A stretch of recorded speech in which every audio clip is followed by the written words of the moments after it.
Rus işğalçıları Ukrayna ərazisində geniş miqyaslı yeni hücum həyata keçirmək əvəzinə daha çox müəyyən bölgələrdə təzyiq yaratmağa və hansısa ərazidə daha çox qüvvə toplamağa çalışacaqlar. Onlar artıq Belarus ərazisindən Ukraynaya hücum etmək imkanına da malik deyillər. Bu barədə aviasiya eksperti Konstantin Krivolab Novosti Factory kanalının efirində Rusların güya yeni hücuma hazırlaşması ilə bağlı suala cavab verərkən bildirib. O qeyd edib ki, hərbi qüvvələrin dislokasiyası üçün ilk növbədə müəyyən vaxt tələb olunur. Mən nə Rusiya hərbi sənaye kompleksinin, nə Müdafiə Nazirliyinin, nə təşkilatı səylərinin, nə də logistik imkanlarının buna həyata keçirmək gücündə olduğunu görürəm.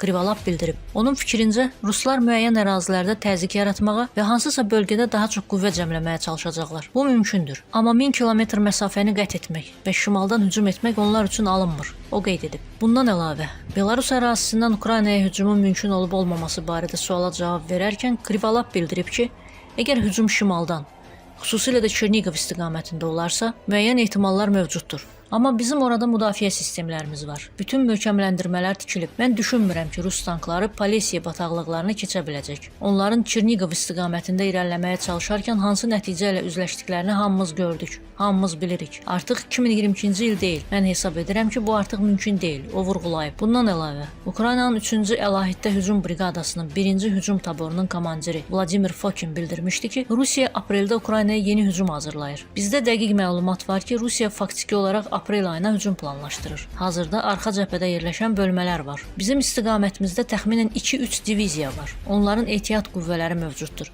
Şəxsi heyətlə normal şəkildə komplektləşdirilib və artıq bir aydan çoxdur ki, poligonlarda təlimlər keçirilir və gələcək hərəkətlərinə hazırlaşırlar. Fokin bildirib.